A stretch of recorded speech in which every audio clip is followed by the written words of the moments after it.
Amy, nice to see you. Thanks so Nice much to for see you. coming in. It's so nice to have an opportunity to talk about children. Sure. I thought we'd start with a little interview that we do for all the children in kindergarten, so to get their view of things. So let me tell you quickly what she told me. I asked her things that are easy for her. She said choice time in park. Things that are hard for you, she said try not to hit, not to make you hurt your feelings. And you remember all that stuff we talked about earlier through the journal. I think a lot of that stuff is revolving itself, so I think she feels like some of that's getting easier. Just the other day when she had a conflict with somebody, we've been doing this thing of having children, other students, serve as mediators. And she was asking for a mediator, so somebody came over and sat with them. I don't know if those things are going better at home or... A little bit. I mean, she's still been, like we talked about earlier in the year, she's been really difficult with me. My goal for the parent-teacher conference was to convince the mom that her daughter was doing well. I certainly didn't want to give an overall negative impression because it's not one that I have. I feel very good about the learning that's going on. I feel very good about how Julia's doing and has progressed in school. I often will start a parent conference by saying, what do you hear about school? What does little Johnny say at home about school? Sometimes there's really important information for me there. Tell me about at home. Do you hear her talking about school? Does she stay a lot? Does she give you a lot of information? Yeah, she definitely has fun here. She does talk a lot about social stuff. Someone was mean to me, someone hit me. She probably sees herself more as a victim than other people do. But The student I was discussing today, as the mom in the parent conference inferred, had some issues, some social issues early in the year, many of which have been resolved, not all of them. We've had some communication back and forth about those. Anyway, so I think a lot of that stuff, the temper tantrums, any kind of explosion, that has really lessened itself a great deal. Fine motor stuff, Julia's doing really well. We do these writing samples 3 times throughout the year, and you can see in the beginning of the year that the writing was very, very limited, and there were a couple of sort of sound letter connections. In the middle of the year, there was much more writing, still not really clear. And the one we did just recently has a lot of reference to standard spelling. And there's a lot of words that Julia has gotten from our word wall, and there's a lot of connection between the sounds. So that's been nice to see. Julia's learning, but has encountered some difficulties with some of the details of decoding, particularly sort of connecting the letters and the sounds and remembering them.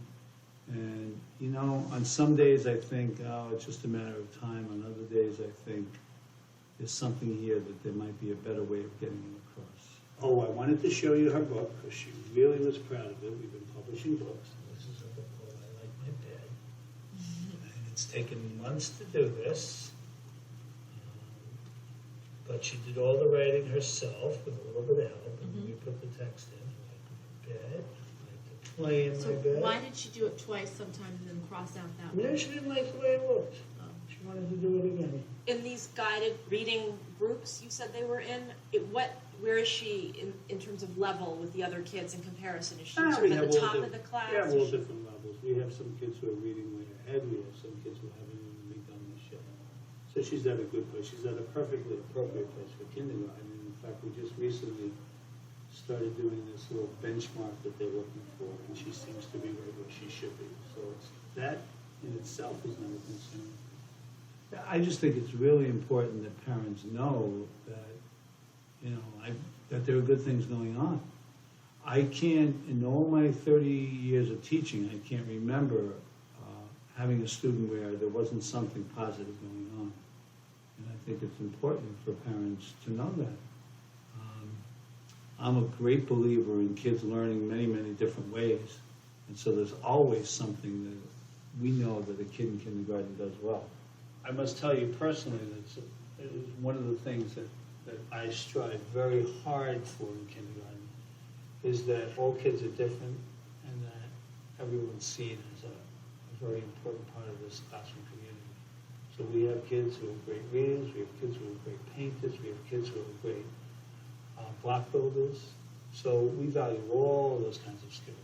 So the kids are, we try very hard not to single kids out as being better or worse in particular. If you talk with her, I think she feels much more like a solid part of this classroom community now. I think she feels like she has some really good friends. I know she feels that way. And I think she also feels like she really knows the routine and she knows the expectations. And so for all those reasons, I think she's feeling very good about herself. She's a great kid. And she's made tremendous progress in the social area. She's really excited to be a young reader, a young emergent reader. She's very proud of her writing. She's very proud of all the stuff she can do in math. And she's really feeling very good about herself, as we are. I think it's really important to make sure that you ask parents their opinion of things and use the parent conference as a back and forth dialogue. Remembering always that the conference is it's a two-way street. It's not only a way for you to impart information, but it's a way for you to get back information about the family's life and the development of that child before you have